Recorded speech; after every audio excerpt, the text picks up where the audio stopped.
The CoinDesk Spotlight is brought to you by Nexo, the place to earn on Bitcoin, Ethereum, and more. So Lawrence, how about those Olympics? Loving it.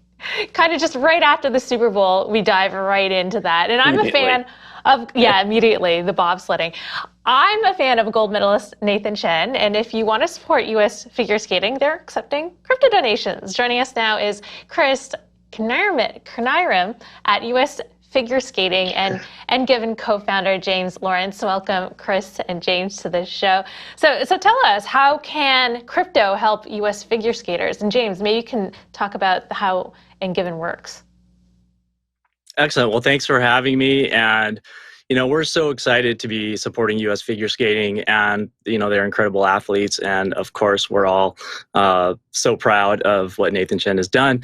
And, crypto, as we've just heard in the last story, can, has some nefarious discussions and things that have happened, but you can also use Bitcoin for doing a lot of good and supporting U.S. figure skating, their athletes, their destination Beijing, which really helps bring the athletes and their families together at the Winter Games.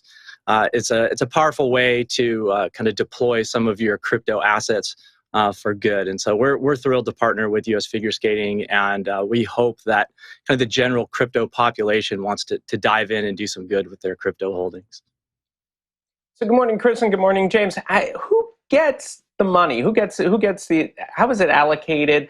Do coaches get anything? And how can we see and keep track of how it's allocated? Good morning, guys. Thanks for having me.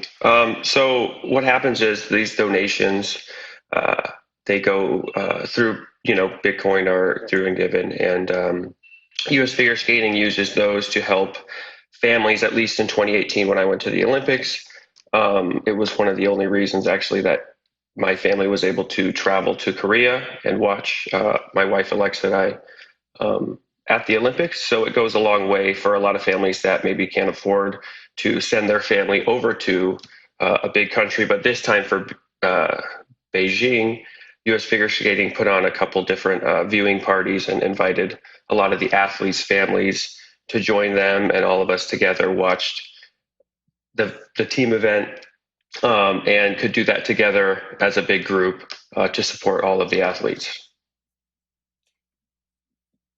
Chris, you mentioned that how expensive it is, and for younger players, figure skating is a very expensive sport. So, what are you doing to make it more accessible for communities that are, let's say, underrepresented in figure skating? How does this help? Does it help?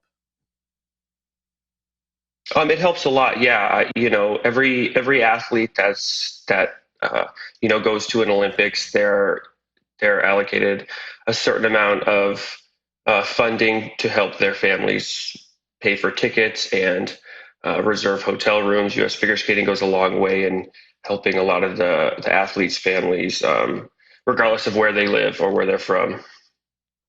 I understand the costs are extraordinary. I mean, athletes have to pay for the coaches, the expenses, the constant traveling. So I wonder,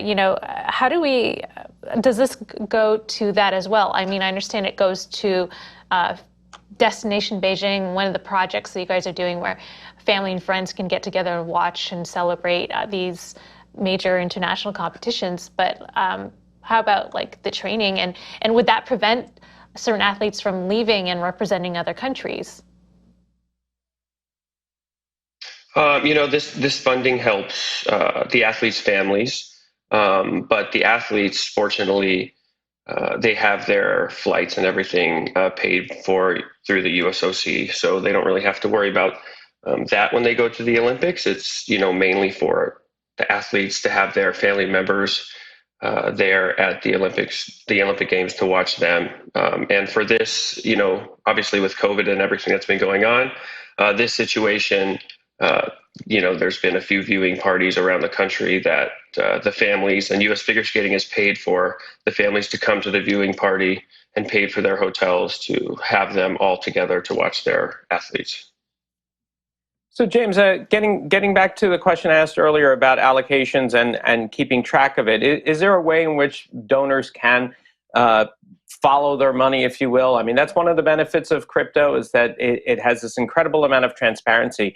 Can it also happen here as well? Can we see our money get put to work? I think it really depends on the organization that you're giving to. Crypto does have a lot of transparency. It also has a lot of anonymity. And I think with regard to how we work with charities, we put our charities through a pretty rigorous compliance and KYC AML process so that they're protected, the donor's protected. And the donor really needs to be trusting the organization that they're giving to in the first place. So from a tracking standpoint, certainly we provide the tax documents and whatnot that are associated with giving in the United States. But I think it really comes down to crypto being a unique asset, but it is still an asset that's donated. And I think the organizations really have to consider making sure that they're providing all the right documentation, all the right communications to their donors so that they feel comfortable. Chris, we can't let you go without asking, of course, what's going on right now in Beijing with other countries, not the U.S., where it seems that their figure skaters might have taken some things they shouldn't have done. How is that affecting Team USA? Is it hurting morale? Is it hurting enthusiasm in the stands? Is it hurting enthusiasm among the skaters? I mean, any chance you guys know how they're feeling at the moment?